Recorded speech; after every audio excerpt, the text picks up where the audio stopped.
பகிர்வு குழும நண்பர்களுக்கு வணக்கம். ஒவ்வொரு வாரமும் நாம் ஒரு புத்தகத்தை எடுத்துக்கொண்டு அதை பற்றி விவாதிக்கிறோம். இந்த வாரம் அந்த வகையில் நாம் விவாதத்திற்கு எடுத்துக்கொண்டிருக்கும் புத்தகம் பிரபல வழக்கறிஞர் சுமதி அவர்கள் எழுதிய ரௌத்திரம் பழகு என்ற புத்தகம். இந்த புத்தகம் உண்மையிலேயே நடைமுறை வாழ்க்கையில் இருக்கக்கூடிய பல சம்பவங்களை தன்னுள்ளே உள்ளடக்கி இருக்கிறது. துக்ளக்கிலே ஒவ்வொரு வாரமும் இந்த புத்தகத்திலே ஒரு கட்டுரையாக வெளிவந்து இருக்கிறது. இதுதான் கட்டுரை வடிவில் அவருடைய முதல் அனுபவம் என்று சொல்லி இருக்கிறார். குறிப்பாக பெண்கள் குடும்ப வாழ்க்கையிலே சந்திக்கக்கூடிய பிரச்சனை, அவசர காதல், அப்புறம் தாழ்வு மனப்பான்மை, இப்படி வரதட்சணை பிரச்சனை, இப்படி பல விஷயங்களை உதாரணங்களுடன் எடுத்து காட்டியிருக்கிறார். அவருடைய பாணி, அவருடைய அந்த புத்தக பாணி எப்படி இருக்கிறது என்றால், ஒவ்வொரு கட்டுரையையும் இதற்கு என்ன காரணம் என்று அவர் குறிப்பிட்டு விட்டு அதனுடைய முடிவை வாசகர்களிடத்திலேயே விட்டுவிடும்படி, ஏனென்றால் முன்னுரையிலே அவர் சொல்லி இருக்கிறார், வழக்குகளை பற்றி எடுத்துரைத்து விட்டு வாசகர்களே நீதிபதிகளாக இருக்கிற மாதிரி இந்த புத்தகம் அமைக்கப்பட்டிருக்கிறது அப்படின்னு. முதல் கட்டுரையில பார்த்தீங்கன்னா, எல்லா கட்டுரைகளும் எனக்கு நினைவில் இல்லை, ஆனால் ஒரு சில கட்டுரைகள் மட்டும் நினைவிலே இருக்கிறது. முதல் கட்டுரையில ஒரு பிச்சை எடுக்கின்ற ஒரு பெண் போதை மருந்து கடத்துவதாக வழக்கு வருகிறது. ஆனா அந்த பொண்ணை அவங்க போறப்ப வர்றப்ப எல்லாம் பாக்குறாங்க, வழியில பாக்குறாங்க. பார்த்தா இவ பேரு கண்ணம்மா இல்ல, இவ கண்ணம்மா தானே அப்படின்னு நினைக்கிறாங்க. ஆனா போய் பேசல. அப்புறம் இன்னும் கொஞ்ச நாள் பார்த்தேன், அந்த பொண்ணு கையில ஒரு குழந்தைய வச்சுக்கிட்டு பிச்சை எடுத்துட்டு இருக்கு. இவ எப்படி இந்த போதைப் பொருள் கடத்தல வருவான்னு அவங்களுக்கு டவுட்டா வருது. அப்புறம் 2 நாட்கள் கழிச்சு பார்த்தா வேற ஒரு பொண்ணு அதே குழந்தைய வச்சுக்கிட்டு பிச்சை எடுத்துக்கிட்டு இருக்கு. கடைசியில அந்த பொண்ணுக்கு தண்டனை எல்லாம் கொடுக்கப்படுது. அப்போ அந்த பொண்ணு கண்ணா அப்படின்னா அந்த நீதிபதியை பேசுறா அப்படின்ற மாதிரி. என்ன இதன் மூலமா சொல்லப்படுகிறார்கள் என்றால், அதாவது வயிற்று பொழப்புக்காக வேற வழி இல்லாம அவ போதை மருந்து விற்கிறான். ஆனா அதை வாங்குகிறவன் ரொம்ப பணக்காரனா இருக்கான். அந்த வாங்குகிறவன் அவன் குற்றவாளியாக்கப்படவில்லை. ஸோ இப்படி வருவதற்கு என்ன காரணம் அப்படிங்கிறத பத்திலாம் இதுல சொல்லியிருக்காங்க. செல்வம் சார், உங்க கருத்தையும் சொல்லுங்க, நம்ம தொடர்ந்து ஒருவருக்கொருவர் கலந்துரையாடலாம்.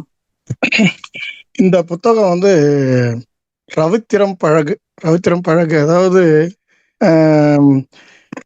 வழக்கறிஞருங்கிறதுனால பல வழக்குகளை, சமூகத்துல இருக்கிற சிக்கல்கள் அது எப்படி ஏற்படும், சிக்கல்கள் கணவன் மனைவிக்கு இடையில பிரச்சனைகள் ஏற்படும் இல்லைங்களா, அது தொடர்பான வழக்குகளை இவங்க சந்திச்சிருக்காங்க நிறைய. இவங்க வழக்கறிஞருங்கிறதுனால அந்த சம்பவங்களை இவங்க கட்டுரையா கொடுத்துருக்காங்க.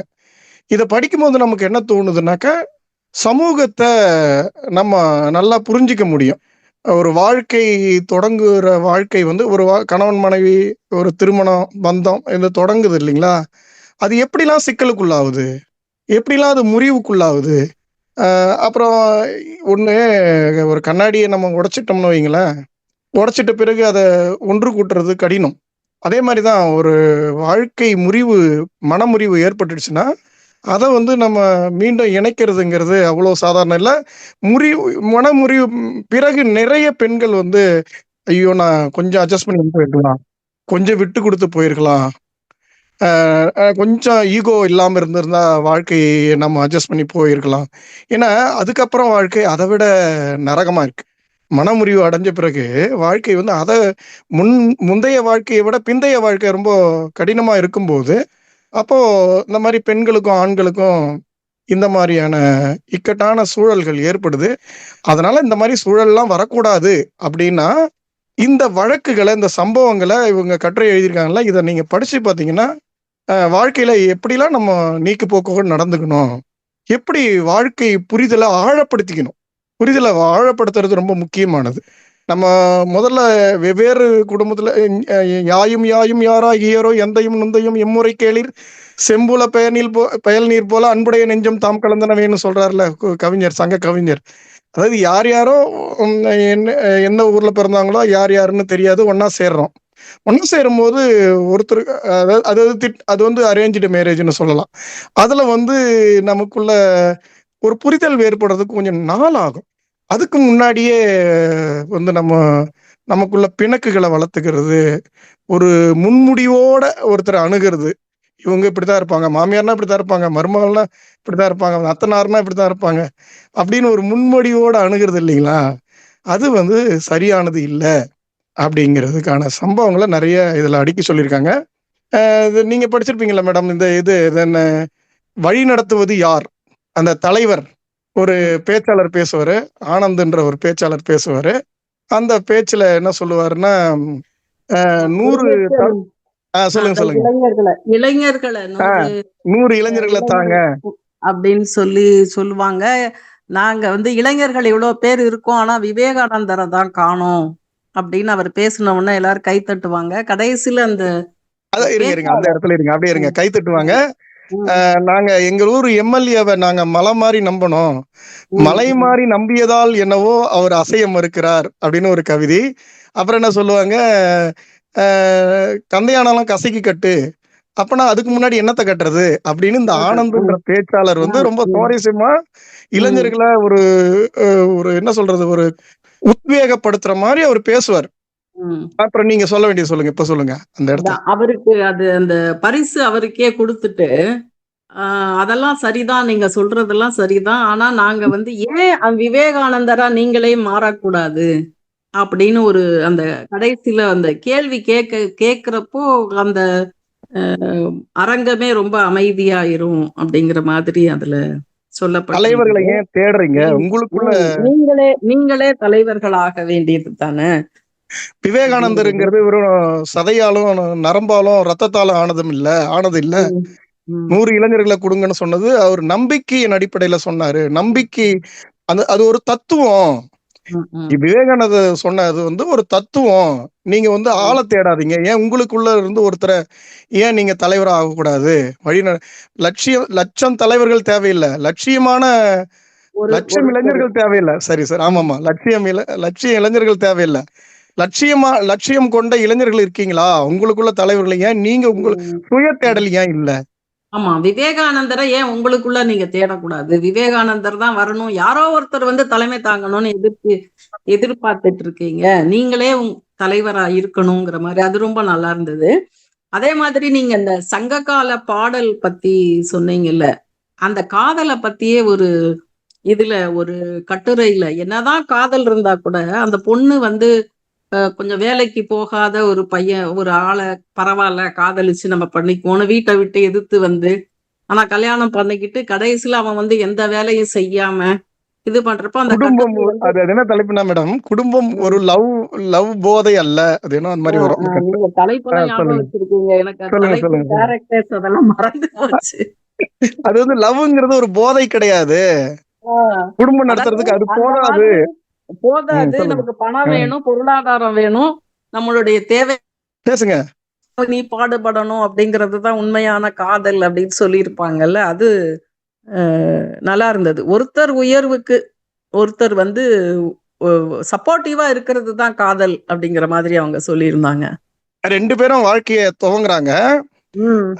அந்த பையன் பேர் எனக்கு நினைவில்லை. அந்த 2 பேரும் வாழ்க்கையை தொடங்குறாங்க. கணவன் வந்து 700 ரூபாய் சம்பாதிக்கிறாரு, இவங்க வந்து ஒரு தனியார் பள்ளியில 2000 ரூபாய் என்னவோ சம்பாதிக்கிறாங்க. இவங்க வந்து அதிகமா படிச்சுக்கிட்டே போறாங்க. இந்த பையன் என்ன பண்ணலாம், படிக்கல, அந்த ஒரு டிகிரியோட நின்னுடுறான்.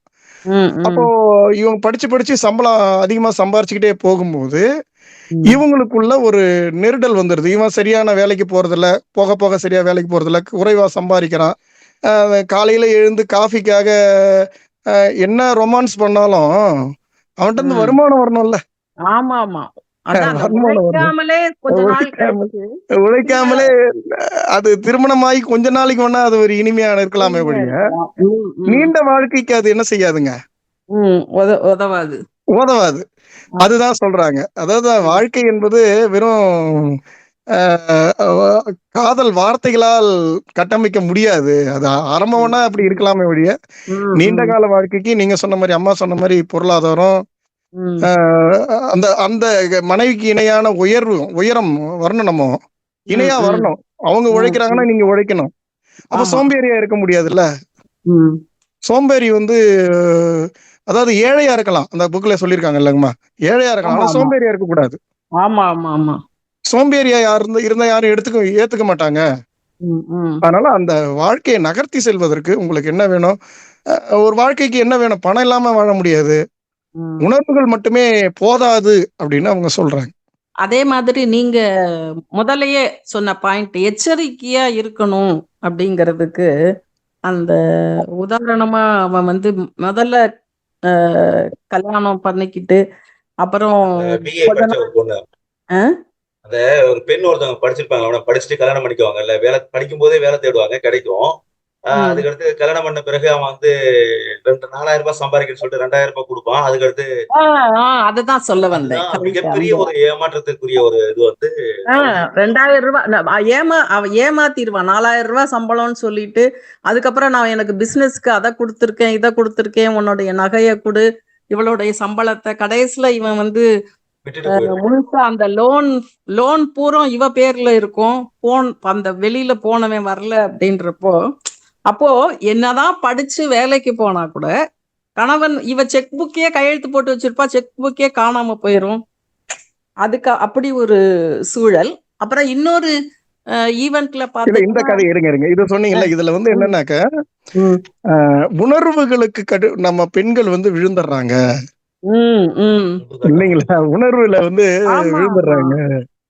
அவங்க சீக்கிரத்துல அவங்க எப்படி இருக்காங்கன்னு ஏமாந்துடுறாங்கங்கிறது. நீங்க கண்காணிக்கணும்ல. நீங்க வந்து ம், நான் ஒரு ம், சீட்டு கட்டுறேன்னு சொன்னா கொடுங்க, ரசீது எல்லாம் நான் வாங்கி வச்சிருக்கேன், பத்திரமா ம். வச்சிருக்கேன் அப்படின்னு எச்சரிக்கை உணர்வு, நீங்க சொன்ன மாதிரி எச்சரிக்கை ஆமா. உணர்வு உணர்வு பெண்கள்கிட்ட இருக்கணும். இல்ல. அதாவது கொஞ்சம் ம். மயங்கர மாதிரி பேசினா உடனே என்ன வர்றாங்க, உணர்வுக்கு கட்டுப்படுறாங்களே ஒழிய அந்த ஆமா, ஆமா. உணர்ச்சி. அறிவுபூர்வமா அறிவு யோசிக்கிறது இல்ல. கரெக்டா சொன்னீங்க. அறிவு உணர்ச்சி. வேலை செய்ய மாட்டேங்குது.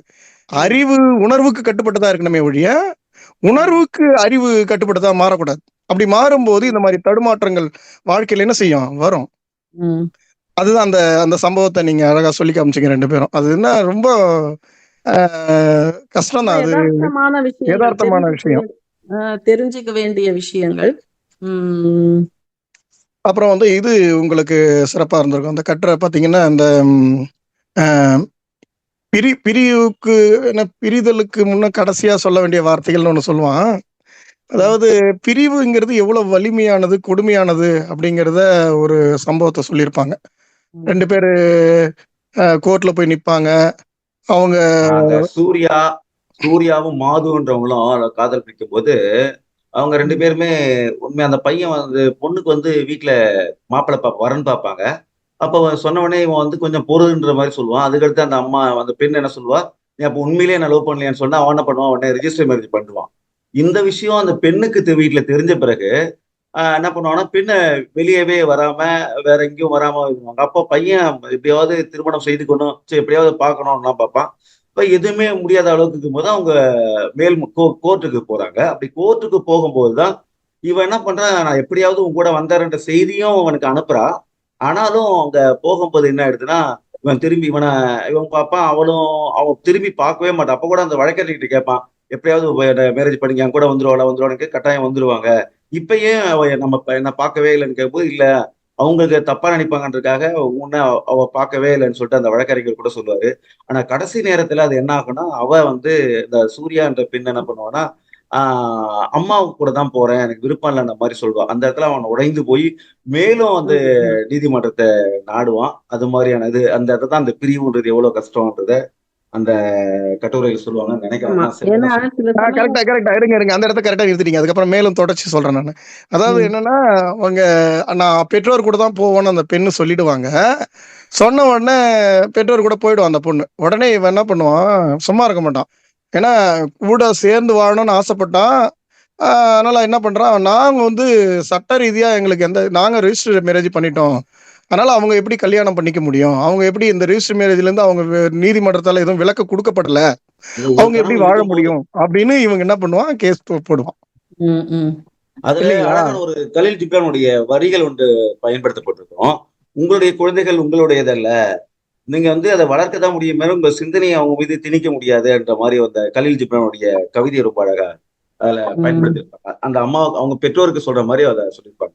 அப்புறம் இன்னொரு தலைப்புங்கம்மா, நீங்க பார்த்திருப்பீங்க. கண்ணீர் சிந்துவதையும் கவனமா சிந்துங்கள். ஆமா ஆமா, அது அந்த ரொம்ப நல்ல அந்த வரி கட்டுரை. உண்மையிலுமே நல்லா இருந்தது. அது அருணா, வரதராஜன்.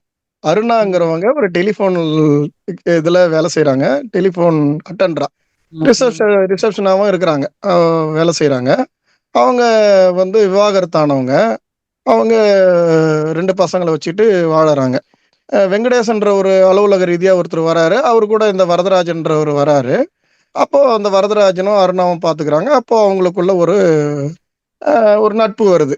இப்ப வரதராஜன் வந்து மனைவி கிட்ட இருந்து மனைவி சண்டை கிண்டை போடுவாங்கல்ல. அந்த மன கஷ்டத்த வந்து அருணா கிட்ட சொல்றான். அப்பப்போ அருணாவ சந்திக்கிறான். இவங்களுக்குள்ள ஒரு நட்பு மலருது. திடீர்னு ஒரு நாள் ஆரஞ்சு பழம் இதெல்லாம் வாங்கிட்டு வரான்.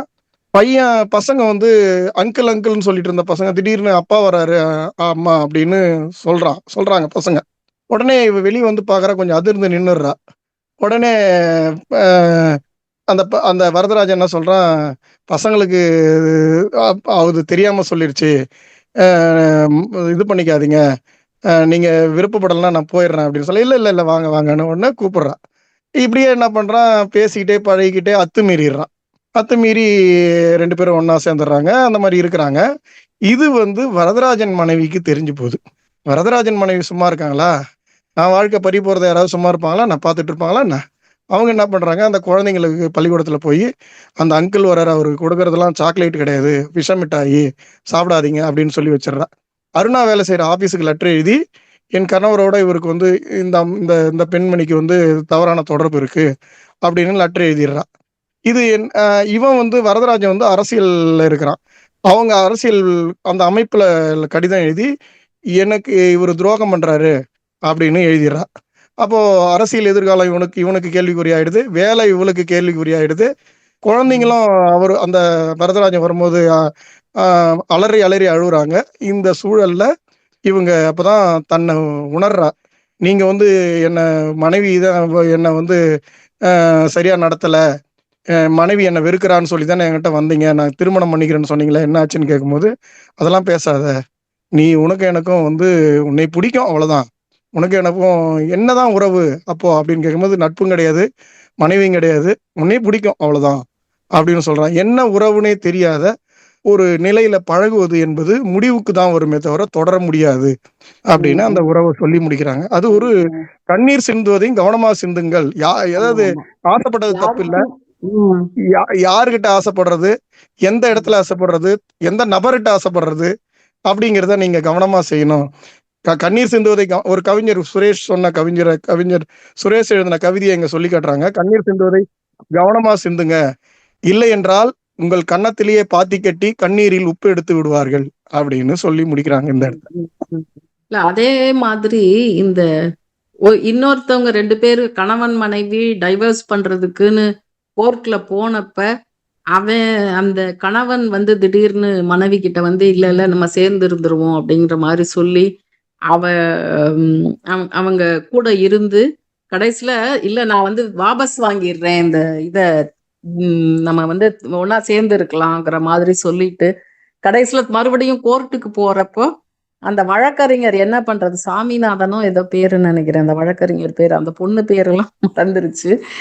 அப்போ கடைசியில அவங்க என்ன சொல்லுவாங்க, அதாவது அவன் வந்து அவ பிரெக்னன்ட் ஆனதுக்கு அப்புறம் அவளோட நடத்தை சரியில்லை அப்படின்னு சொல்லி அந்த விவாகரத்து வாங்குறதுக்கான எக்ஸ்ட்ராவா ஒரு மனு கொடுப்பான். அப்போ கணவன் திருந்திட்டான் அப்படின்னு நீங்க வந்து நினைக்க முடியாது. திரும்பி வர்றப்ப அவன் வந்து திருந்திட்டான், இனிமே நல்லவனா இருப்பான் அப்படின்னு நினைக்கிறது வந்து சில திரும்ப வருகிற கணவன் எல்லாம் திரும்பி வருகிற கணவன் அல்ல, கணவன் அல்ல அப்படின்னு சொல்லி அது ஒரு கட்டுரை. அப்புறம் நிறைய அந்த சூசைட் பத்தி இன்னொரு இதுல கூட கூட இருக்கிற பெண்கள் வந்து கண்ணா பின்னான்னு பேசி அந்த அந்த மாதிரி அந்த சும்மா அந்த மேனேஜர் ஒருத்தர்கிட்ட ஒரு பொண்ணு வந்து பேசிட்டு இருப்பா, ஆனா அவங்க கல்யாணத்தையே கெடுக்கிற மாதிரி ஆயிரும். அப்புறம் அவ ஏதோ ஷாக்கு வச்சா ஏதோ மின்சாரம் இது பண்ணி செத்து போயிடுவா, அப்படி கூட ஒரு கட்டுரை இருந்தது. அதை சூசைட் பண்ணிக்கிறதுன்னு. இன்னொருத்தர் வந்து, அதாவது கணவன் நல்லவனா இருப்பான், ஃபிட்டர். அந்த கணவன் வந்து அதாவது நல்லவனா இருப்பானா, அவனுக்கு வந்து அந்த அஃபெக்ஷனை வந்து எக்ஸ்பிரஸ் பண்ண தெரியாது. அவன் ஃபிட்டர் வேலையில இருப்பான். இவ கல்யாணம் ஆனதுக்கு அப்புறம் என்ன அப்படி திட்டுறாரு இப்படி திட்டுறாரு, சினிமாவுக்கு போங்கன்னா சினிமாவுக்கு கூட்டு போனாதான் நான் நல்லவனா அப்படின்லாம் கேட்பாங்க. அப்படியே இதுவாகி இவ வேணும்னே கடைசியில தற்கொலை பண்ணிக்கிட்டு, கடைசியில அவன் எதுக்காக பண்ணா என்ன ஏதுன்னு புரியறதுக்கு முன்னாடியே அவனை கைது பண்ணி கூட்டிட்டு போயிடுவாங்க. அப்படி ஒரு சம்பவம், அதுவும் நல்லா இருந்தது. அப்புறம் இந்த ரத்னராஜ் இவங்கெல்லாம் அப்பாவுக்கு உடம்பு சரியில்லை அப்படின்னு சொல்லிட்டு போவாங்க. அப்போ வந்து ஒரு ஊர்வலம் போகும். அப்ப இவங்க இதுல நம்ம திரைப்படத்தெல்லாம் பாக்குற மாதிரி ஏதோ கடையில இருந்து கண்ணாடிலாம் தூக்கி போடுவாங்க. கடைசியில அவங்க வந்து அவங்கள அரெஸ்ட் பண்ணி கொண்டு போய் வச்சிருவாங்க. பட் அவங்க அந்த மாதிரி மாறுறதுக்கு அவங்க காரணமா அப்படின்லாம் கேட்டிருப்பாங்க. அந்த மாதிரி நிறைய சம்பவங்கள், நிறைய இது. அதே மாதிரி ஒருத்தர் வந்து ஏமாந்து போயிருவார்ல, வெளியூர் போறேன்னு சொல்லிட்டு அப்பாட்ட கேட்டு 75,000 ரூபாய் பணத்தை கேட்டு போலி பாஸ்போர்ட்டுன்னு போயிட்டு, அப்புறம் அப்பா கிட்ட இருந்து எப்படியாவது அதை வாங்கணும்னு சொல்லிட்டு போலீஸ் ஸ்டேஷன்ல வந்து உட்கார்ந்துருப்பாரு. அதே மாதிரி மனைவி வந்து கம்ப்ளைண்ட் கொடுத்துருவா. அந்த அதுதான் சுத்தி இந்த கணவன் மனைவி பிரச்சனைகளை பற்றி தான் நிறையவே இருந்தது. அப்புறம் அந்த இன்டர்வியூ பத்தி நீங்க சொன்ன மாதிரி பேசுனது பத்தி அதெல்லாமே ஒன்னொன்னும் ஒவ்வொரு ஈவெண்ட்டுமே நல்லா இருந்தது. திரும்ப ஒரு தடவை படிச்சாதான் நமக்கு இதெல்லாம் மனசுல நிக்கும். அது வந்து இது மேடம், அது வாசு வந்து இது என்னன்னா, அது இங்கு வாய்ப்பு உண்டு இல்லை என்றாலும் அப்படிங்கிற தலைப்புல பேசுறாங்க. அது என்ன பண்ணுவான், ஒரு செக்யூரிட்டி வேலை அந்த வேலை தான் செய்வான் இந்த வாசுங்கிறவன். அவங்க என்ன பண்ணுவான், அப்பா அப்பதான் ரிட்டையர்ட் ஆயிருப்பாரு. நீங்க ஒரு 75,000 ரூபாய் கொடுங்க, நான் வெளிநாடுக்கு போறேன் அப்படின்னா, அப்பா என்ன சொல்லுவாரு, இங்கேயே ஒரு 10 டைப் ரைட்டிங் வாங்கி போட்டு வியாபாரம் பண்ணலாம், பிழைச்சிக்கலாம் அப்படின்னு. அப்படி பிழைக்கிறதா நான் ரிட்டையர்ட் ஆகிற நேரத்தில் தான் சம்பாதிக்க முடியும். அதனால ரிட்டையர்ட் ஏஜுக்கு அப்புறம் தான் என்னாலேயே சம்பாதிக்க முடியும். அந்த அளவுக்கு பொறுமையாக தான் வருமானம் வருங்கிறான். இது மாதிரி அப்புறம் என்ன பண்றாரு, 75,000 கொடுக்குறாரு, கட்டாயம் வேற வழி இல்லாம பையனை எடுத்துக்கிட்டு இருக்க முடியாது வயசான காலத்துல அப்படின்னு கொடுக்குறாரு. கொடுத்த உடனே இவன் என்ன பண்றான், வெளிநாட்டுக்கு விசா வாங்கி தரான். அந்த ஏஜென்ட் வாங்கி தரான், ஜெயராஜுங்கிறவன். விசாவும் பாஸ்போர்ட்டும் வாங்கி தரான். அதுக்கப்புறம் 2 மாசம் கழிச்சு உங்களுக்கு ஏற்பாடு பண்றேன் போறதுக்குன்றான். அப்புறம் 2 மாசம் 3 மாசம் ஆகுது, பல நாள் ஆகுது, அவங்கள பார்க்கவே முடியல. அப்புறம் அந்த பாஸ்போர்ட்டையும் விசாவும் எடுத்து அலுவலகத்துக்கு போய் ஒப்பிட்டு பார்க்கறான், அது போலியா இருக்குது. 75,000 கொடுத்து வெறும் போலி பேப்பரை வாங்கி வச்சிருக்கிறோமே அப்படின்னு சொல்லி வருத்தப்பட்டுட்டு இருக்கான். அப்புறமா அவனுக்கு தெரிஞ்சு அவன் கூட படிச்ச வழக்கறிஞராக இருக்கான். அவனை வச்சு அப்பாவுக்கு தெரியாமலே அம்மாவுக்கு தெரியாமலே இதை எப்படியாவது இந்த காசை மீட்கணும்னு சொல்லி போராடுறான். அது மீட்டானா மீட்கலையா அதெல்லாம் வேற விஷயம், அது இங்க கதையிலையும் சொல்லப்படல. என்னன்னா, இந்த வெளிநாடுக்குன்னு போற ஏமாறுறாங்கல்ல, அங்க போய் அதிகமா சம்பாதிக்கலாம், குடியுரிமை கூட கிடையாது, மரியாதை கிடையாது, இங்க செய்யற வேலையை விட கேவலமான வேலை கூட அங்க கிடைக்கும். அங்க போய் மரியாதையை அடமானம் வச்சு அவமானங்களை சந்திச்சு அந்த வெளிநாடுன்ற ஒரு இதை தவிர வேற எதுவுமே அவனுக்கு இது இல்லை.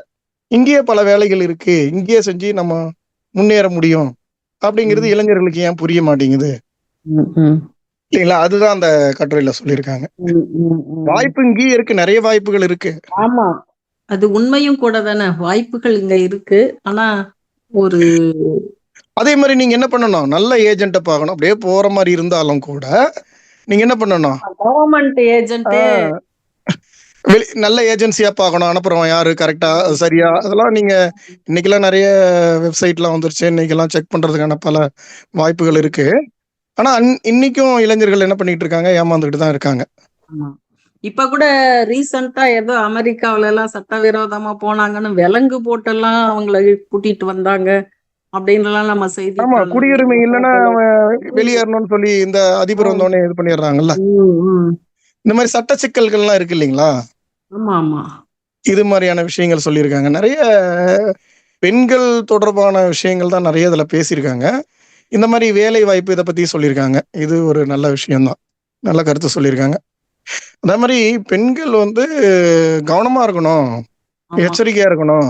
இந்த விஜயலட்சுமிங்கிற ஒரு கதையை சொல்லுங்க, இந்த விஜயலட்சுமி சம்பவத்தை சொல்லுங்க. விஜயலட்சுமி வந்து என்ன, அவங்க வந்து கல்யாணம் பண்ணிட்டு போய், அது தலைப்பு ஞாபகம் இல்லை, விஜயலட்சுமிங்கிறவங்க என்ன பண்றாங்க, கணவன் மீது வரதட்சணை புகார் கொடுத்துட்றாங்க. இவங்க என்ன எதனால கொடுக்குறாங்க அப்படின்னா, இவங்க கணவனோட அப்பா அம்மா தங்கச்சி இருக்கிறாங்க, கூட்டு குடும்பமா இருக்கிறான், நல்லா சம்பாதிக்கிறான், ஒன்றும் பிரச்சனை இல்லை, நல்ல பழக்கம்லாம் கெட்ட பழக்கம் எதுவும் இல்லை. அசோக்குங்கிறவன் வீட்டுக்காரன் பேரு, எதுவும் பிரச்சனை இல்லை, நல்லா தான் இருக்கிறான். ஆனா இவங்க விஜயலட்சுமியுடைய அப்பா அம்மா சொல்லி கொடுக்குறாங்க. நிறைய குடும்பங்கள்லயே பெண்கள் வாழ்க்கை கெட்டு போறதுக்கு முக்கியமான காரணம் என்ன? அப்பா அம்மா. அம்மா முக்கியமான காரணம் அம்மா தான். இப்படி நடந்துக்கோ, மாமியார்னா எப்படி இருக்கும், இப்படி இருப்பாங்க, அப்படி இருப்பாங்க, முன்முடிவு முன்னாடியே அவங்களுக்கு மாமியாரை பத்தியான எல்லாரையும் கைக்குள்ள போட்டுக்கோணும், கைக்குள்ள போட்டுங்க, அவங்க மேல ஒரு வெறுப்புணர்வை வளர்த்து அனுப்புவாங்க. அதே மாதிரிதான் அந்த விஜயலட்சுமிக்கு வெறுப்புணர்வை வளர்த்து வளர்த்து அனுப்புறாங்க. நாத்தனார்னா சண்டைக்காரி, மாமியார்னா வந்து நம்மளை அடக்கக்கூடியவங்க, அதனால நீங்க அடங்கக்கூடாது, எப்பயுமே ஒழுங்கா அவங்கள அவங்க நம்ம கட்டுப்பாட்டுக்குள்ள வைக்கணும் அப்படின்னு சொல்லி அந்த பெண்ணை அனுப்பும் போது விஜயலட்சுமி என்ன பண்றாங்க, அவங்க தனி கொடுத்துன்னு கூப்பிடுறாங்க, இவன் வரமாட்டேங்கிறான் அசோக்குங்கிறவன். அதனால உடனே என்ன பண்றாங்க, போய் வீட்டுல போய் சொல்லும் போது அவன் என்ன சொல்றா, அவங்க அப்பா அம்மா சொல்றாங்க, அம்மாவும் அண்ணன் என்ன சொல்றானுங்க, ஜெயில தூக்கி வச்சு 2 தட்டு தட்டுனா சரியா போறாங்க அப்படின்னு சொல்லி அனுப்பும் போது வரதட்சணை புகார் கொடுத்து அசோக்கையும் உள்ள வச்சிடுறாங்க. அவங்க தங்கச்சி அம்மா முன்னாடி விலங்கு மாட்டி சட்டை இல்லாம உட்கார வச்சு விசாரிக்கிறாங்க. இது அவமானமா போச்சு. உடனே அசோக் என்ன பண்றான், வேலையில இருந்து சஸ்பெண்ட் பண்ணிடுறாங்க. உடனே அசோக் என்ன பண்றான், கேஸ் போட்டுடுறான், எனக்கு விவாகரத்து வேணும் அப்படின்னு. விவாகரத்து வேணும்னு விவாகரத்து முடிவாகும் போது வந்து காலில் விழுந்து கெஞ்சுறான். ஏன்னா அம்மா அப்பா ஒரு பெண்ணை, அண்ணன் அம்மா அப்பா எல்லாம் வந்து பெண்ணை எவ்வளவு நாள் வச்சு காப்பாத்துவாங்க, வீட்டோட வச்சு, இல்லைங்களா? அங்க வச்சு உங்களுக்கு மறுபக்கம் அப்பதான் தெரியும், இங்க இல்ல வாழ்க்கை அப்படின்னு செய்யும் போது ரொம்ப கொடுமையா இருந்தா நீங்க போய் வாழ முடியாது, அது உண்மைதான். ஆனா இந்த அசோக்குங்கிறவன் நல்லவன், இங்க காட்டப்படுற அசோக்குங்கிறவன். அப்ப சுமதிக்கே ஒரு கேள்வி கேட்கிறாங்க, அந்த மாதிரி நடக்கிறதும் உண்டு. கணவன் நல்லவனா இருந்து அந்த பொண்ணு வந்து இந்த மாதிரி இதுவும் வாழ்க்கையில நடக்குது அப்படிங்கறத ரொம்ப. ஆமா, இது ஒரு ஆண் பக்கம் இருந்து இதை சொல்லியிருக்கிறாங்க. இது ஒரு ஆணை கொடுமைப்படுத்த சட்டம் ஒரு ஆயுதம் இல்லை அப்படிங்கிற தலைப்புலதான் இதை சொல்லியிருக்காங்க. அந்த அம்மா வந்து என்ன சொல்றாங்கன்னா, அதாவது விஜயலட்சுமி போய் கெஞ்சுது, அதாவது சுமதி மேலேயே ஒரு குற்றச்சாட்டு சொல்றாங்க. இந்த வழக்கை பத்தி சொல்லும் போது, நீங்க பெண் வழக்கறிஞரா இருந்துகிட்டு நீங்க போய் ஆண் பக்கம் நிக்கிறீங்க, நீங்க பட்டிமன்றத்தெல்லாம் பேசுறீங்க, வரதட்சணை குடும்பம் அது இதுன்னு, நீங்க போய் விஜயலட்சுமிக்கு எதிராக நிக்கிறீங்களே அப்படின்னு கூட அவங்க மேல சொல்லியிருக்காங்க. ஆனா நியாயம் எந்த பக்கம் இருக்கோ அந்த பக்கம் தானே நிக்க முடியும், நியாயம் எந்த பக்கம் இருக்கோ அந்த பக்கம் தான் நிக்க முடியும், இல்லைங்களா? அசோக்கையும் தெரியும், எனக்கு விஜயலட்சுமியும் தெரியும் அப்படின்னு இவங்க சொல்றாங்க, சுமதி சொல்றாங்க. ஏன்னா எப்படிப்பட்டவங்கன்னு தெரியும் போது, இவ ஏன் நீ வந்து புகார் கொடுத்த, ஏன் நீங்க புகார் கொடுத்தன்னு தனியா சுமதி வந்து வழக்கறிஞர் அந்த நூலுடைய ஆசிரியர் கேட்கும்போது விஜயலட்சுமி சொல்றா, இந்த மாதிரி எனக்கு ஆசை காட்டினாங்க, மாமியார இந்த மாதிரி நடத்தணும், நாத்தனார நீ வந்து சமமா நடத்தாத, நீ வரதட்சணை கொடுமை கேட்டினா, வரதட்சணை கொடுமை புகார் பண்ணினா நீ தனி கொடுத்தன, உங்க குடும்பம் உங்க வீட்டுக்காரன் வந்துருவான், ஏன் நீ மாஞ்சி அவங்க குடும்பத்துக்காக தேஞ்சு போற அப்படின்னு இவங்க விஷத்தை ஏத்தி இருக்கிறாங்க. அவங்க விஷத்தை ஏத்தனதை இவங்க வழக்கறிஞர்கிட்ட ஒப்பிக்கிறாங்க. அப்போ நீ செஞ்ச பாவத்துக்கான சிலுவையை நீ தான் சுமக்கணும், அது நீ பண்ண பாவம் மட்டும் கிடையாது, உங்க மாமியாரு உங்க அப்பா அம்மா அண்ணன் இதெல்லாம் ஏத்தி வைத்த அந்த பாவங்களை தான் நீ சிலுவையா சுமக்கிற அப்படின்னு சொல்லி அந்த கட்டுரையை முடிக்கிறாங்க. வேற ஏதாவது உங்களுக்கு கட்டுரை ஞாபகம் இருந்தா சொல்லுங்க. ஏதோ ஒரு கட்டுரையில ஒரு அப்பா வந்து பையனை திட்டி ஒரு மாதிரி டிஃபரெண்டா ட்ரீட் பண்ணி அப்படி ஒண்ணு, பாலுவா ஏதோ பேர் வந்ததுன்னு நினைக்கிறேன், அது இவங்க அதுதான் மேடம் ரௌத்திரம் பழகுன்ற கட்டுரையா. அதுதான் மேடம். எப்படின்னா பாலுன்ற இன்டர்வியூக்கு போவான்ல மேடம், அந்த இன்டர்வியூ போகும்போது இன்டர்வியூல கேட்கிற கேள்விகளை பார்த்து அவன் கோவப்பட்டு அவங்க கேள்வி கேட்டவங்களுக்கு கழுத்தை பிடிச்சிடறாங்க இல்லைங்களா. அதுக்கடுத்து அவனை சிறையில வச்சுறாங்க 4 நாள். இந்த சிறையில வெளியில வந்த பிறகு இந்த அம்மா அவங்க வந்து என்ன எதுக்கு என்னெல்லாம் கேட்கும் போது அவங்க அப்பா வந்து எப்படி நடத்துறாரு, குடும்பத்துல எப்படி நடத்துறாங்க, அப்புறம் வந்து ஒவ்வொரு இடத்துலயும் இன்டர்வியூ போகும்போது ஏன் இப்படி நடத்துனா ப்ரெஷர் ஜாஸ்தி, அந்த கேள்வி கேட்கறது கூட ஏதோ சட்டைய பிடிச்சிருவான்ட்டு அதனால அவன் வந்து பப்ளிக் அத அப்படின்னு சொல்லி அவனை உன் பேர் என்ன, இந்தியாவுல யாரு என்ன, கிரிக்கெட்ல ஒரு விளையாட்டு அதாவது கேள்விகள் கூட அதிகமா விளையாட்டுல தான் கேட்கறாங்க அப்படின்ற மாதிரி இன்டர்வியூ நடத்தும் போது இப்படிலாம் நடந்துக்கிறாங்கன்னு சொல்லும்போது ம், ம், ம், அந்த ம், அதுல கோவப்பட்டு தான் அவன் கழுத்து பிடிச்சிருவான். அதுக்கடுத்து அது சிறைக்கு போயிட்டு அது என்ன காரணம் ம், சொல்லும் போது தான் இவன் விளக்குவான். அவங்க வீட்டுல அப்பா வந்து எவ்வளோ ப்ரெஷர் கொடுக்குறாரு, வேலைக்கு ம், போகணும், படிச்சுட்டா மட்டும் போதாது அந்த மாதிரி கொடுக்குறாரு. அப்புறம் இங்க வந்தா ம், கேள்வி கேட்கறவங்க இப்படி கேட்கறாங்க, எங்கேயும் எனக்கு வேலை எங்கேயும் கிடைக்க மாட்டுது அப்படின்ற இடத்துல அவன் அப்படி ம், சொல்லும் போது தான் அதுக்கடுத்து சொல்றாங்க, கேள்விகளை நம்ம கேள்வியை தான் பார்க்கணும். நீ இது வந்து இதுக்கு வந்து ம், அவ்வளவு அவசரப்பட்டு கேள்வி கேட்கறவங்களுக்கு சட்டை பிடிக்க கூடாது. ஏன் கேள்வி கேட்கறான்னா, ம், நீ உன் பேரு என்னன்னு கேட்பாங்க. ஏங்கன்னா உன் பேருன்றது அவங்களுக்கு தெரியும். ஆனால் நீ சொல்லுகின்ற ம், விதம் எப்படி இருக்குன்றதுக்காக தான் நீ எப்படி சொல்ற, இதெல்லாம் இதுக்காக தான் இந்த மாதிரியான கேள்விகள்லாம் கேட்கப்படுது அப்படின்ற மாதிரிலாம் அங்க சொல்லியிருப்பாங்க. ம், அந்த அந்த இது அதுதான் அப்பா அது. அதுதான் கட்டுரை சிறப்பா தலைப்பு சொன்னீங்க, ரௌத்ரம் சிறப்பா சொன்னீங்க பழகு. ரொம்ப. ரவுத்திரம் ம், பழகு இந்த ம். கட்டுரை தலைப்பு தான் புக்கினுடைய தலைப்பா வச்சிருக்காங்க. ஆமா. ம், ம், அதாவது ம், இந்த ம். இதெல்லாம் கரெக்டா சொல்லிட்டீங்க, சிறப்பா சொல்லிட்டீங்க. அடுத்து என்னன்னா, அது என்னன்னா, இவனுக்கு இந்த உணர்வு எங்க இருந்து வந்தது? படத்தை படத்துல. பார்த்து. ம். அதுதான் அந்த இடம் தான். ம், ம், சொல்லுங்க ம். சொல்லுங்க. படத்துல. அண்ணாமலைன்ற ஒரு படத்தை பார்த்துட்டு அந்த அண்ணாமலை கேரக்டரை பார்த்துதான் அவருக்கு இது மாதிரி வந்ததாக அதுல அவன் சொல்றான். படம் வேறு, வாழ்க்கை வேறு. படத்துல இருக்க மாதிரி எல்லாமே நம்ம வாழ்க்கைக்கு ஒத்து வராதுன்ற மாதிரி அவங்க சொல்லி அந்த பாலு என்ற சொல்றாங்க. படத்துல ஹீரோ கேள்வி கேட்பாங்க. ஹீரோ என்ன பண்ணுவாரு, அவரு நீ முன்னாடியே ஆளை முடிவு பண்ணிடுறீங்க, சும்மா வந்து பேருக்கு இன்டர்வியூ வைக்கிறீங்களாடா அப்படின்னு போய் சட்டையை பிடிச்சி அவரு அடிப்பாரு. 4வது அதுக்கப்புறம் அவரு பால் மாடு வளர்ப்பாரு. அது மாதிரி நிஜ வாழ்க்கையில முடியுமா? திரை வாழ்க்கை நிஜ வாழ்க்கை ஒன்னாகாது இல்லைங்களா? ஆமா ஆமா. அந்த திரை வாழ்க்கையினுடைய தாக்கம் தான் ஒண்ணு. இன்னொன்னு, ராமன் சார் சொன்ன மாதிரி இந்த வீட்டுல இருக்கிற ப்ரெஷர், வேலை கிடைக்கல, ஆமா. இளைஞருக்கும் வேலை கிடைக்கலன்னு எல்லாருக்கும் இருக்கும். ஆனா அந்த அந்த இதை வந்து நம்ம காட்டுற உணர்வு இருக்கு இல்லைங்களா? ஆமா, நீ போடுற இப்போ நீ அப்ளிகேஷன் போடுறதுக்கு இந்நேரம் அதை சேர்த்து வச்சிருந்தா கூட ஒரு கடை வச்சிருக்கலாம், அந்த மாதிரி கொஞ்சம் சொல்லுவாங்கல்ல. கொஞ்சம் நீ சட்டை போட்டு முறையா, இதுக்கு அயன் பண்ணி போட்டு முறை, இதுக்கு கூட ஆகாது நீ இன்டர்வியூக்கு போய் வர்றது, அப்படிலாம் வீட்டுல ஒரு அழுத்தத்தை கொடுக்குவாங்க. வேலை கிடைக்கலாம் அழுத்தத்தை கொடுப்பாங்க. அந்த மாதிரி அழுத்தம் தான் அவனுக்கு கொடுக்கப்பட்டது. ஆனா அந்த உணர்வு எங்கிருந்து பெறப்பட்டதுன்னா, அந்த திரைப்படத்தை பார்த்துதான் அவனுக்கு இந்த மாதிரியான அந்த ஹீரோயிசம் பண்றான்ல படத்துல, அத மாதிரி உணர்வு உனக்கு வருது. பொதுவா இதை அவங்க விட நிறைய கட்டுரைகள்ல அந்த திரைப்படத்தை கோவப்படணும். ஆனா கோவப்படுறதையும் நம்ம அது சொல்றாங்க, ரௌத்ரம் பாரதியாரை வச்சு பழகுதான், சொல்றாங்க. கோவப்படாதீங்க, கோவத்தை பழகுன்றதுதான் அவங்க கோவத்தை நீங்க பொறுத்துக்கணும், அப்படின்ற அதை மாதிரி. பொறுக்கவும் தெரிஞ்சுக்கணும். இப்ப பாரதியாரை வச்சு சொல்றாங்க. அந்த பாரதியார் விடுதலைக்கு பாடுபட்டாரு, சினம் கொண்டு போராட்டத்துல ஈடுபட்டாரு.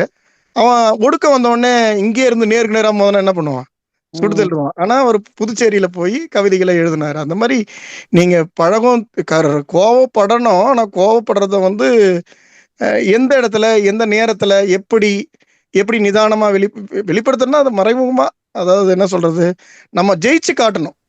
இந்த கம்பெனி இல்லைன்னா இந்த கம்பெனி இல்லைன்னா வேற ஒரு கம்பெனி. அதே மாதிரி கேள்வி கேட்கறது தவறுன்னு சொல்ல முடியாது. ஒரு ராமன் சொன்ன மாதிரி அவர் சொன்னார் இல்லைங்களா, அதுதான் கேள்வி கேட்கறது தவறா? கேள்வி கேட்கறது தவறு கிடையாது. எல்லா வேலைகளும் முடிவு பண்ணிட்டு தான் இன்டர்வியூ கூப்பிடுவாங்க, முடிவு பண்றோம்ல முன்முடிவு, அதுவும் தவறு அப்படின்னு சொல்றாங்க.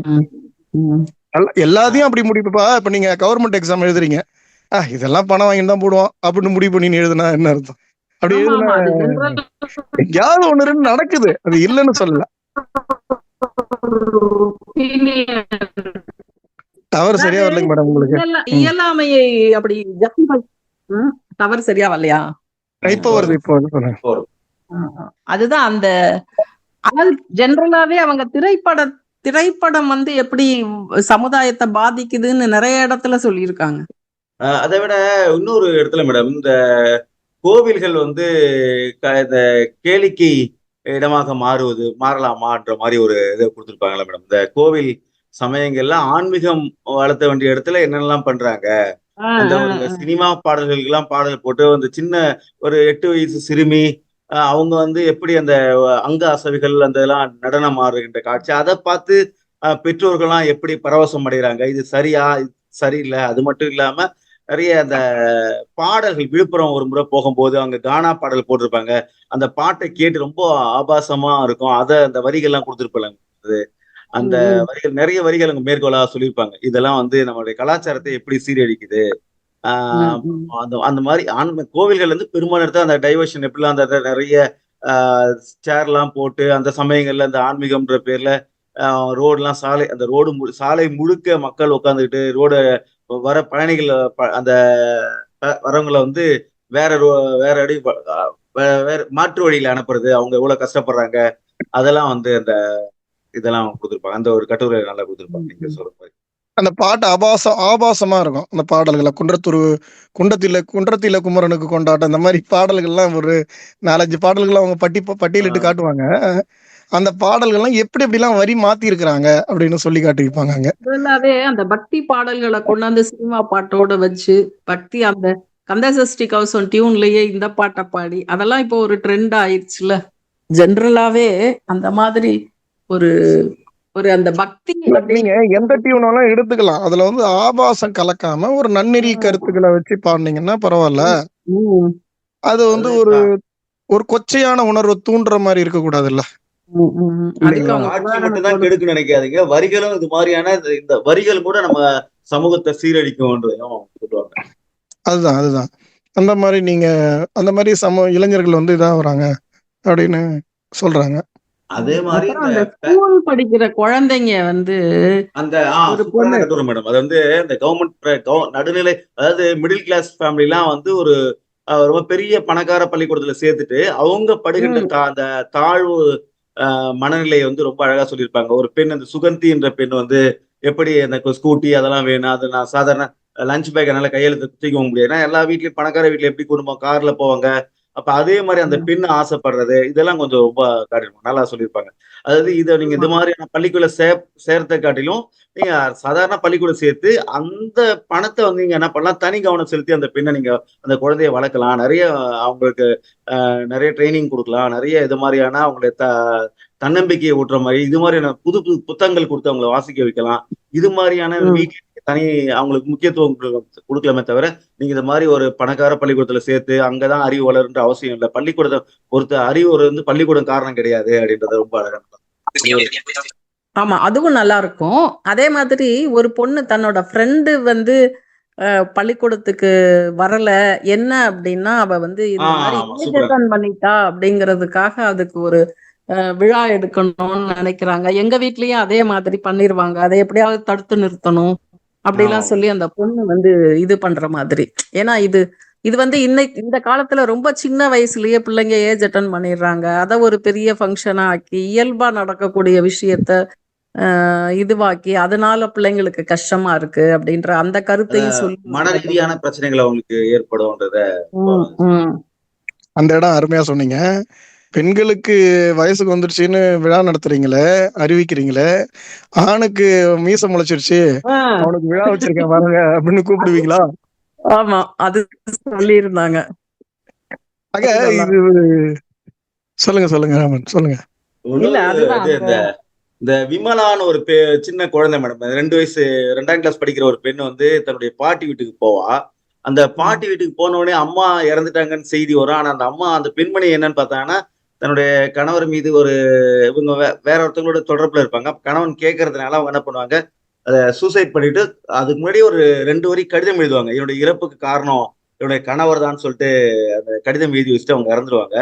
அந்த சமயத்துல அந்த பெண்ணு படுற பாடு, அந்த அப்பாவும் என்ன பண்ணுவாரு, எப்படியாவது தப்பிச்சா போதுன்னு அவரு வேற ஊருக்கு போயிடுவாரு. அப்ப யாருமே இல்லாம அந்த குழந்தை வந்து அனாதையா யாரும் மற்ற உறவு இல்லாம தவிக்கிறது. அதுக்கு பிறகு அந்த குழந்தைக்கு வந்து ஒருத்தவங்க வந்து இந்த கல்வி கட்டணம் கட்டுற மாதிரி அந்த மாதிரிலாம் காட்டுப்பாங்க. அந்த நிராதரவா நிக்கும் அந்த குழந்தை. அதாவது தந்தை வந்து செயலுக்கு போயிடுறாரு, அவரு என்னன்னு உணர்றதுக்கு முன்னாடி. ஆமா, அம்மா வந்து கொலை பண்ணிக்குவாங்க, அதாவது அவங்க தற்கொலை பண்ணிக்குவாங்க. ஆமா, இது வந்து இவரு மேல பழி வந்துரும். பழின்றது இல்ல, கடிதம் எழுதிடுறாங்க. ஆமா ஆமா ஆமா ஆமா ஆமா கரெக்டா சொன்னீங்க. கடிதம் எழுதி வச்சுட்டு தான் சாகுறாங்க. அது ஸ்டேஷனுக்கே எழுதி அனுப்புறாங்க. ஆமா ஆமா ஆமா. இது என்னன்னா, இந்த குழந்தை வந்து பாருங்க, அப்பா காப்பாற்ற வேண்டிய அப்பா உள்ள போறாரு, அம்மா இறந்துடுறாங்க, தாத்தா பாட்டி அவங்களும் கவனிக்கிறதுக்கு வழி இல்லாம இருக்காங்க. அவ்வளவு பிரச்சனைன்றதை அவங்க சொல்லிருப்பாங்க. இந்த குழந்தை யாரு பாத்துக்கிறது? அந்த வயசுல போய் தன்னுடைய வாழ்க்கைக்காக மற்றவங்க கிட்ட நிக்கக்கூடிய ஒரு அது என்னன்னே ஏதுன்னே தெரியாது குழந்தைங்களுக்கு இல்லையா? அந்த குழந்தைகள அந்த தவிப்புக்குள்ளாக்குற இடம் வந்து ரொம்ப வலியா இருக்கு இல்லைங்களா? அந்த வலிய வந்து இவங்க பதிவு அது பண்ணியிருக்காங்க. பொறுத்துக்கிறது வந்து இல்ல யாருக்குமே. அந்த இது கணவனுக்கும் சரி, மனைவிக்கும் சரி, அந்த மாரி அங்க முடிவெடுக்கிறது வந்து கொஞ்சம் பொறுத்து இருக்கலாம். அவங்க 2 பேருமே அவசரப்படாம இருந்தா இந்த மாரி பிரச்சனைகள் இருந்திருக்காது. இல்ல அப்படியே இருந்தாலும் நீங்க வேணா பிரிஞ்சு போலாமே தவிர, அந்த மாரி தற்கொலை பண்ணக்கூடாதுல்ல. தற்கொலை பண்றது தீர்வு கிடையாதுல்ல. உங்களுக்கு பிடிக்கலன்னா பிரிஞ்சிரலாம். அதுக்கடுத்து இந்த கமலா, கணேஷ்ன்னு சொல்லிட்டு ஒரு தம்பதியினர். அவங்களுக்கு வந்து 3 ஆண் குழந்தைகள். அந்த ஆண் குழந்தைகள்லாம் இவங்க ரிட்டயர்ட் ஆன பிறகு அந்த பணத்த 3 பேருக்கும் பிரிச்சு குடுத்துட்டு, யாரு வீட்ல தங்கறதுன்னு சொல்லும்போது, பெரியவங்க வீட்ல சொல்லும்போது, எங்க வீட்ல வந்து இது மாரி இப்ப சரியான இது இல்ல. உங்க வீட்ல பார்த்தா அவங்க வீட்ல ஒய்ஃப் வந்து வேலைக்கு போறாங்க. ஆக 3 பேர் வீட்லயும் தட்டி கழிக்கும்போது, இவங்க எங்க இதுன்னும்போது, அதனாலவே அவருக்கு உடம்பு சரியில்லாம கணேசன் இறந்துருவாரு. அதுக்கடுத்து அவங்க அம்மாவ வந்து முதியோர் இல்லத்துல கொண்டு போய் கமலாவ சேர்ப்பாங்க வச்சுக்கங்களேன். இந்த இது வந்து எப்ப வந்தது? நம்ம சமூகத்துக்கு வந்து இது புதிதாக இருக்கிறது. ஆனா இதுக்கு முன்னாடி இது மாரி முதியோர் இல்லன்ற ஒன்று இது இல்லவே இல்ல. அப்ப இப்படி இளைஞர்கள் மாறிட்டாங்கன்ற செய்தியும் ரொம்ப அழகா பதிவு பண்ணியிருப்பாங்க. ஆமா, அது சிறப்பான இடம். அதாவது பிள்ளைகள் வந்து போட்டி போட்டுக்கிட்டு பார்க்காம விட்டுர்றாங்க இல்லைங்களா? அந்த இடத்த அவங்க பதிவு பண்ணியிருக்காங்க. அதாவது இந்த கதைய படிக்கும்போது நம்ம கி. ராஜனானுடைய கா காய்ச்ச மரம்னு ஒரு கதை நமக்கு முன்னெல்லாம் ஞாபகத்துக்கு வரும். ரொம்ப ரொம்ப அழகா அவங்களுக்கு 4 ஆண் குழந்தைகள். இந்த 4 குழந்தைகள் மிகப்பெரிய அவங்க ரொம்ப செல்வந்தர் நெறைய நிலம் இருக்கும். அந்த 4 பேருக்கு ஆண்களுக்கும் நிலத்த பகிர்ந்து குடுத்துருவாங்க. ஆனா 4 பேர் வீட்லயும் ஒவ்வொரு மாசம் தங்கி, தங்கி எந்தெந்த பிரச்சனைன்னு சொல்லும்போது கடைசியில சாப்பாடு இருக்காது, எண்ணெய் இருக்காது, எதுவுமே இல்லாம அவங்க யார்ட்டயும் சொல்ல முடியாம, அதுக்கடுத்து அந்த வீட்ட விட்டே ஓடி போயிடுவாங்க. ஓடி போய் வேற ஊர்ல பிச்சை எடுத்துட்டு இருப்பாங்க. அங்க வந்து ஒருத்தவங்க பார்த்து வந்து இத சொல்லுவாங்க. அந்த கதை வந்து 10ஆம் வகுப்புல முன்னலாம் பாடமா வச்சுட்டாங்க. அந்த கதைய படிக்கும்போது ஒவ்வொரு பெண் குழந்தைகளும் அத அழுதுருவாங்க. அப்பயுமே அது நம்ம அந்த கதைய வாசிக்க வச்சாலே, அந்த கதை கேட்கும்போதே எல்லாமே அழுகுற மாரியான ஒரு அந்த காட்சி மரத்த ராஜநாராயணன் எழுதியிருப்பாரு. இந்த கதைய அ இந்த சம்பவத்த படிக்கும்போது அந்த கதை எனக்கு நினைவுக்கு வரும். சிறப்பா ஒப்பிட்டீங்க. ம். நெறைய அந்த மாதிரி முதியோர்கள விட்டுட்டு போற கதைகள், ஈவென்ட்ஸ் நெறையவே. அதுக்கு தான் அந்த முதியோர்கள விட்டுட்டு போக்கூடாதுங்கிறது தான் இப்போ சொத்துக்கள வந்து எழுதி குடுத்துட்டா கூட, மறுபடியும் நீங்க வந்து ஆமா, அந்த உயில எடுத்துக்கலாம். மாத்தி ஆ எழுதலாம். மாத்தி எழுதிக்கலாம்னா நீங்க இப்போ பார்த்துக்கல அப்டின்னா, அந்த மேடம் உயில் உயில் கூட இல்ல மேடம். உயில் இல்ல. இப்ப செட்டில்மென்ட்டே பண்ணா கூட, ம். மறுபடியும் கேட்டு பெற்றுக்கலாம். அவங்க ம், ம். பார்க்கல அப்படின்னு ஆமா, நம்ம ஆமா. புகார் தெரிவிச்சோம்னா, அத ம். பண்ணிக்கலாம். உயில் நீங்க எத்தன முறை வேணாலும் மாத்தி எழுதலாம். கடைசியா எழுதுனது தான் செல்லும். ம், ம், ம். தனக்குடி ம். கிட்டத்தட்ட எல்லாத்தையும் பேசிட்டோமோ? வேற எதுவும் முட்டமான்னு தனக்குடிலாம் தெரியல. இருக்காரு மேடம். தனக்குடி இருக்காரு. எதனா பேசுவாருன்னு கேளுங்க. தனக்குடி இருக்காரு. அப்புறம் ஆ. பிரதீப் இருக்காரு. அவங்க ஏதாவது கருத்துக்கள் ம். சொல்றாங்களா? பிரதீப் சார், தனகோடி, சகோதரர் தனகோடி, பிரதீப் ஏதாவது சொல்றீங்களா? பாண்டியராஜ் சார், ஒருத்தரும் சத்தத்தையே காணுமே. தூங்கிட்டாங்களான்னு தெரியல போட்டு வச்சுட்டு. அது மாரி இந்த புத்தகம் வந்து அது புத்தகம் நெடுக்க நெறைய ரொம்ப. சம்பவங்கள அடுக்கிக்கிட்டே போறாங்க.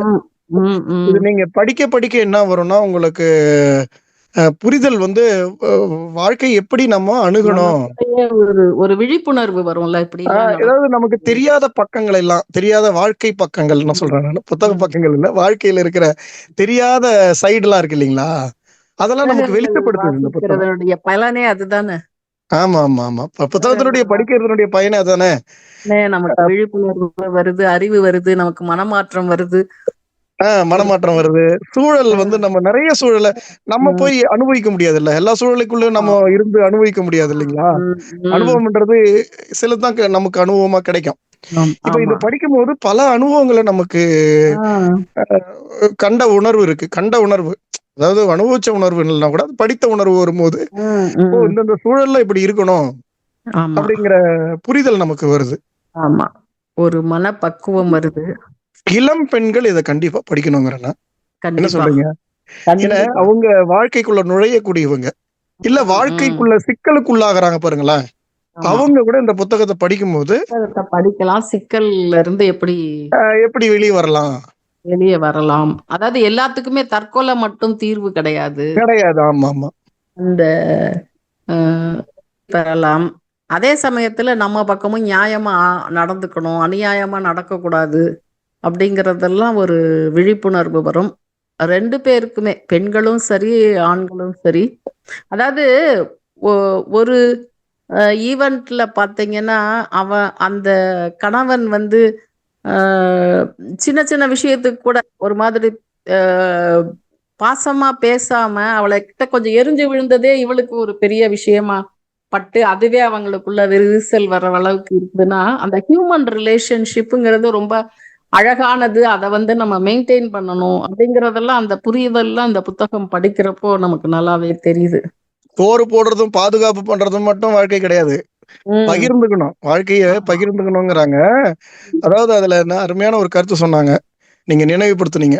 அதாவது ஓட்டத்துக்கும் உறக்கத்துக்கும் உறக்கத்துக்குமானது மட்டும் வாழ்க்கை கிடையாது. அது இடையில இருக்கிற காலம் இருக்குல்ல, ஓட்டத்துக்கும் உறக்கத்துக்கும் இடையில இருக்கிற காலத்தை அனுபவிக்கணும் வாழ்க்கை. ம். அனுபவிக்கணும்னா என்ன, உங்களுக்கு பகிர்ந்துக்கணும் அவங்களோட அவங்களுடைய உணர்வுகளை. அவங்க ம். பேச முடியாத அளவுக்கு கணவன் சில மனைவிகள் பேச முடியாத அளவுக்கு கணவன் அந்த அந்த அந்த இலகுத்தன்மை இருக்காது, பேச மாட்டான்.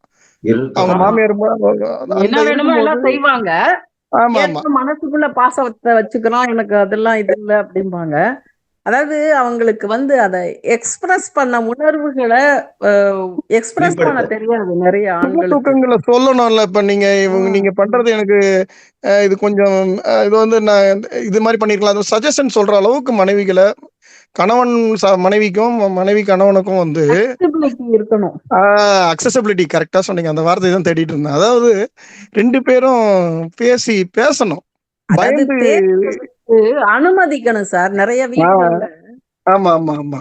நான் என்ன சொல்றேனோ அதை செய் அப்படின்னு தான் சொல்றாங்களே தவிர நீங்க ஏத்துக்கிறீங்க, ஏத்துக்காத போறீங்க, அது வேற. சொல்ற இடமாவது காது இருக்கணும். கொடுத்து காது கொடுத்து கேட்கறதுக்கும் அல்லது சொல்றதுக்கு உரிமை இருக்கணும். அந்த உரிமையே இல்லைங்கிறப்ப வாழ்க்கை ஏதோ ரொம்ப எப்பவுமே டென்ஷனா இருக்கிற மாதிரி ஆயிரும்ல. எப்பயுமே அலுவலகத்தை கட்டின்னு எழுதா எப்படி?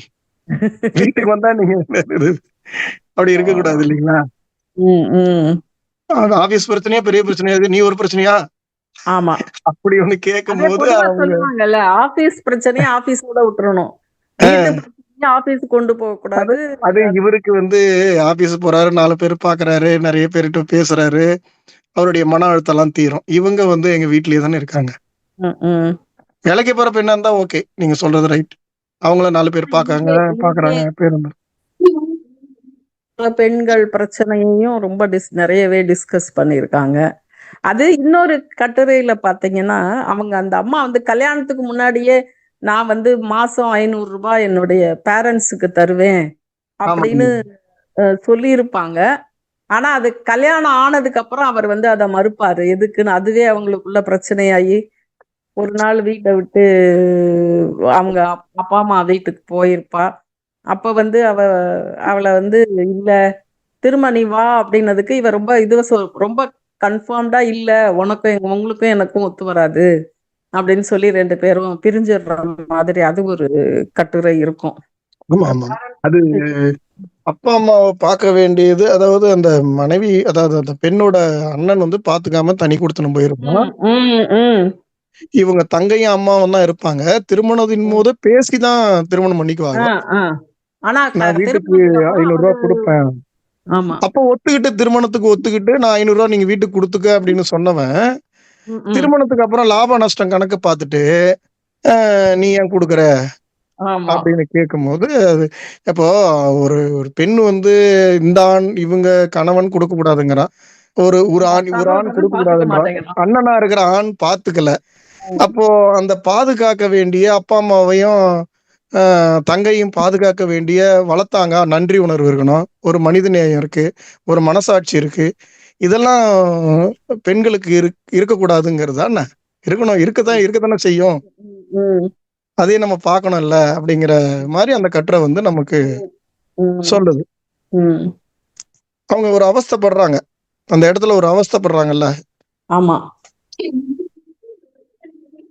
அத சொல்லியிருக்காங்க. நிறைய வீடுங்கள்ல இப்போ மேடம் இப்பெல்லாம் வந்து என்ன சொல்றாங்கன்னா, பெண்களுக்கு வரும்போதே சொல்லிடுறாங்க, வேலைக்கு போற பெண்கள் நான் வீட்டுக்கு இவ்வளவு காசு கொடுப்பேன் அப்படின்னு முதல்ல கண்டிஷன் போட்டுறாங்க. இது 90கள்லயே வந்திருக்குது. இப்பெல்லாம் வந்து சாதாரணமா நீ வந்து அதெல்லாம் நீ கேட்க முடியாது, அவ்வளவுதான் நான் கொடுப்பேன். ஏன்னா ஆணுக்கு பாத்துக்கிற மாதிரி பெண்களுக்கும் பாத்துக்கக்கூடிய பாத்தியம் இருக்குல்ல. அது மட்டும் ஆமா இல்ல, ஆமா ஆண் இல்லாத நிறைய வீடுகளும் இருக்கு. நிறைய குடும்பங்கள்ல பெண் குழந்தைகள் மட்டுமே இருக்காங்க. இருக்கிறாங்க. அப்போ ஆண் இருந்தா கூட பெண்ணுக்கு பார்த்துக்க கூடாதுன்னுலாம் கிடையாது. அவங்களுக்கும் சமமா தான் வளர்க்குறாங்க. இன்னைக்கு சொத்து உரிமை எல்லாமே சமம் தான். அப்ப பார்த்துக்கிறதும் சமம் தானே. ம் சமன் அப்படியே நம்ம பிரிச்சு கோடு போட்டு பேச தேவையில்ல. ஒருத்தன் பார்த்துக்கலன்னா அதுக்காக நம்மளும் பார்த்துக்காம இருக்க முடியுமா? அவங்க என்ன ஆவறது? ம் ம் நிராதரவா விட்டுற முடியாதுல்ல. ம் ம் அந்த இடம் வந்து சரியான இடம் தானே. ஆமா பார்க்கத்தானே வேணும். ஆமா அப்போ சரி, அது ஒண்ணு. இன்னொன்னு வந்து ஆண்கள் இல்ல. அப்போ அது எதா இருந்தாலும் நீங்க தானே பார்த்தாகணும். பெண்கள் தானே பார்த்தாகணும். ம் ம் அத வந்து நீங்க தடுத்தீங்கன்னா அது எப்படி நியாயமா இருக்குமா? ம் தடுக்க கூடாது. தடுக்க கூடாது. இவங்க கேட்கலையே நீங்க பேசுறது. இல்ல நான் பேசல மேடம். உறவுகளை வந்து இப்படிதான் நம்ம வந்து எல்லாரையும் சமம் பார்க்கணும். இது கணவன் வீட்டாரையும் மனைவி வீட்டாரையும் எல்லாருமே நீங்க ம் ஒரே சம அளவுல பார்க்கக்கூடிய நிலைக்கு நம்ம செல்லணும் ம் அப்படிங்கறது அந்த கட்டுரை சொல்லுது.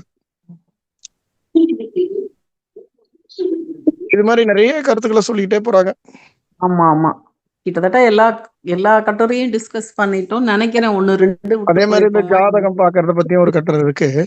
ஜாதகம் பார்க்காதீங்க. ஆமா ஜாதகம் பார்த்ததுனாலயே கல்யாணம் தள்ளி போயிருக்கும் 2 பேர்.